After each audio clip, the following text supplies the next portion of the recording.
Any rebel, revolutionary, pioneer, or founder of some great cultural transformation, something that revolutionizes industry, the messengers, prophets of God, inspired minds, all of such people are driven by unconditional love. Love. Love is the most powerful energy and the most powerful force in our universe. Love. Every revolutionary, doesn't matter what you may think of him as a person, personality, at his core, the core of the being of the revolutionary, the rebel, as in the case of Jesus, is unconditional love of God for the people. The people. It's all about the people.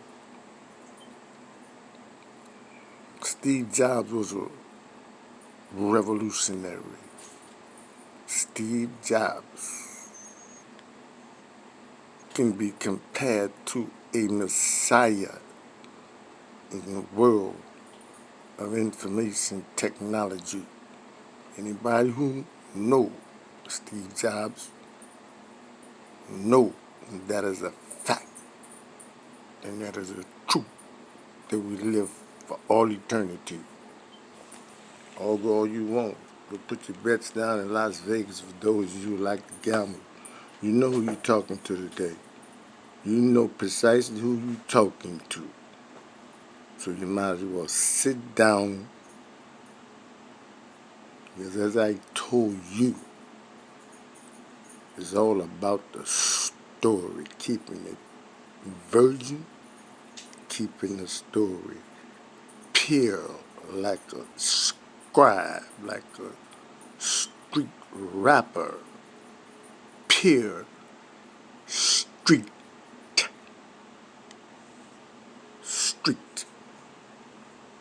The energy of the street. Keep everything pure, real, and anchored down. Nothing can get lost if your mind is in tune to streets. That is unmistakable, cannot be interrupted, interdicted, opposed. Nothing can stop the energy of streets. Nations may come and go. Presidents come and go. Terrorists here today and gone tomorrow. The only thing remains in creation is the flow of the streets. Steve Jobs was a revolutionary from the very beginning. He experimented with LSD. So did I.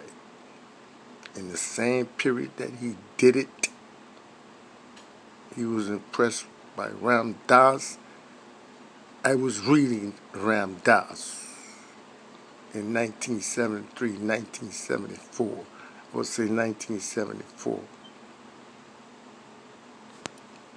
I was introduced to transcendental meditation, convenient for those of us who could not travel with Steve Jobs into India and study the master teachers in Vietnam, Cambodia, Laos, many of these other places.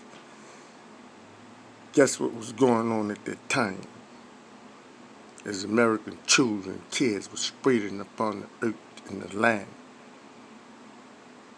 getting more and more in touch with what you call your spiritual side. Spiritual, the term no longer have any meaning. What has meaning in our nuclear condition. The nuclear clear condition of our mind. That was the objective of Steve, and that is still the objective of the Macintosh base, the grunts, keeping it pure. They keeping the vision. That's the most appropriate term that could be used. The Macintosh base is keeping the vision of Steve Jobs pure, not Jobs, Job. That's what Steve had. He had the patience of Job. He understood that everything moving cycles. So you missed it this time. You didn't get the promotion this time. They fired you. They ran you out. They got rid of you. Don't you know? The very same cycle is going to repeat itself, and you're going to be standing in the exact same position that you was in before they kick you out. And it's going to appear that they coming begging for you now when the cycle comes back around. They're going to beg for you.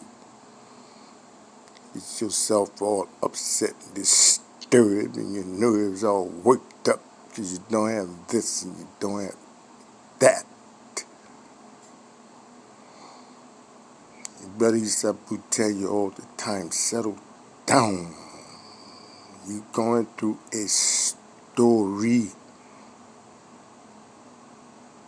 Once you know this, you can walk in society with a different swag, a different sense of power, because you know nothing can disturb you on mute.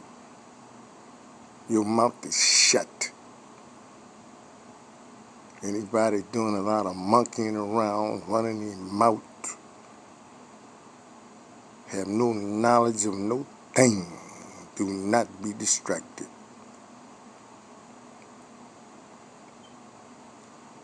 Steve Jobs did an interview with, I don't know, some magazine. It doesn't matter. Fortune, one of New York Times, doesn't matter. But I thought it was significant to read his final words before he transcended and ascended. I'll just say that. These words were spoken before Steve Jobs ascended and transcended from his horizon of 6.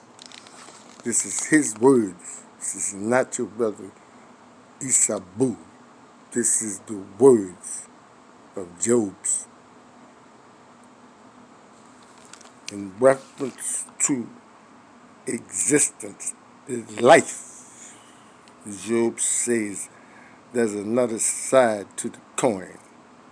And you can't remember it when it wears off, but you know it. That intuitive sense, that which you know, need not be discussed. And he goes on to say, it reinforced my sense of what is important. Reinforced. You know the significance of something when it's reinforced? You know how a soldier, a warrior pinned down in a hole, in a ditch, fired upon, his life is about to melt away. And he look up and there's reinforcements. Lord have mercy. Miraculous miracle. He breathes again. He hopes again. He's alive again. Reinforced. And Job said, reinforce my sense of what is important. What is important in this life? And what was important to Job was creating great things instead of making money. Putting back into the stream of history his words. It was more important to him to put back into the stream of history and of human consciousness. He wanted to do as much of that, not take away, not motivated by money, but to create great things and to put back in the stream of consciousness from which we all draw, from which we all come, from which our mind is sent forth as the light of consciousness into this horizon of six as we crack the divine vagina of women that none of you have any respect for. Particularly the women that Google and YouTube. No respect for the women. And Job ended his interview with saying, putting back as much into the stream of history and human consciousness as I can. Hence the I before every product produced by Apple, the apple of God's eye. In one bite is all you need. You're home. You're energized. You're into eternal consciousness. Dipping into the eternal stream where all things are remembered. Your mind is returned. I. Don't ever say I can do nothing. I can do everything. As Steve Jobs clearly shows you.